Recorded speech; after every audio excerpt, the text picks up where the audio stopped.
United States went to war in the Middle East to protect what's called the petrodollar system, the most powerful system on earth.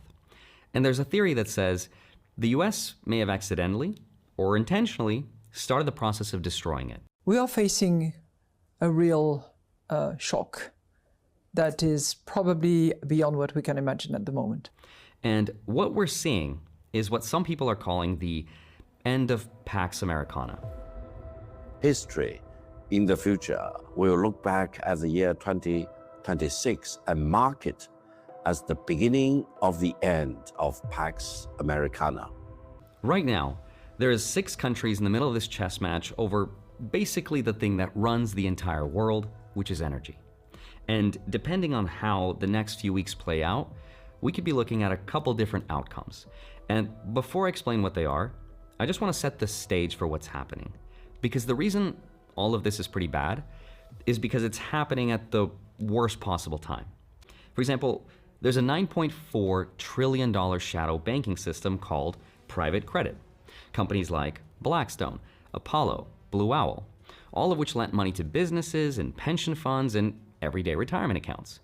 And now investors want their money back and the system can't return it, which are also some of the biggest financial institutions in the world are collapsing in terms of their share price. That's problem number 1. According to Jerome Powell, we are now at net zero job creation for the last year. Effectively, there's zero net job creation in the private sector. So this is not good.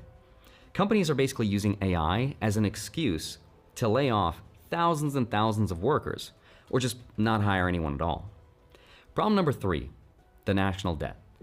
The government is spending way more money than it's making, especially now with what's going on in the Middle East.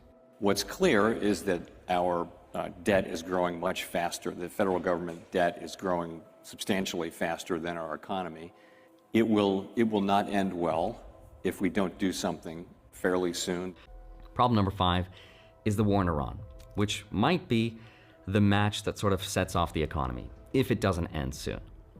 That is the world right now. Having said all that, let me explain the game that I think is being played.